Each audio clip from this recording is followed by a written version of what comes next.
É complicada a situação das estaduais paulistas. Elas recebem uma porcentagem do ICMS, cerca de 10%, né? Agora, a questão que se coloca, acho que primeiro, as universidades, as três estaduais paulistas, USP, Unicamp e Unesp, elas têm órgãos internos de fiscalização. Além do que, elas têm o Ministério Público, de uma forma ou de outra fiscaliza externamente, e tem também o Tribunal de Contas do Estado, que examina as contas das universidades públicas paulistas.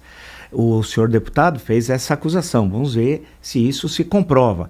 A grande questão é que as universidades públicas paulistas, com recursos relativamente limitados, frente à situação que se vive, porque é bom lembrar que a arrecadação do ICMS está caindo, né?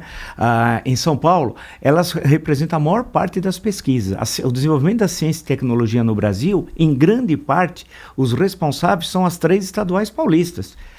Há um outro fato a ser lembrado, que a Unesp estava pagando o 13º nesse ano, do ano passado, né? Atrasando o pagamento de salários. Houve uma enorme expansão das unidades da Unesp, e aí a responsabilidade foi do governo estadual, e do conselho diretor, e do conselho universitário da Unesp, em todas as cidades. Então o deputado queria aumentar seus votos, então na cidade criava uma unidade da Unesp. Então ela tem um monte de unidades e agora não tem recursos suficientes para mantê-las, né? Isso foi nas duas últimas gestões de Geraldo Alckmin. Então a questão que se coloca é que eu conheço, quer dizer, eu estudei na Universidade Pública de São Paulo, no tempo que eu estudei, evidentemente, como estudante, ou na graduação, na pós-graduação, não vi lá nenhuma irregularidade. Longe disso, o que eu vi era o funcionamento muito bem, com muitas dificuldades, em um momento histórico difícil, e o desenvolvimento da área científica, né, e tecnológica. Então, vamos ver. Essa CPI, no fim, não vai dar em nada. Essa que é a grande questão. Essa CPI é uma espécie de palanque. Não vai dar em absolutamente nada. E se tiver irregularidades, encaminha ao Ministério Público.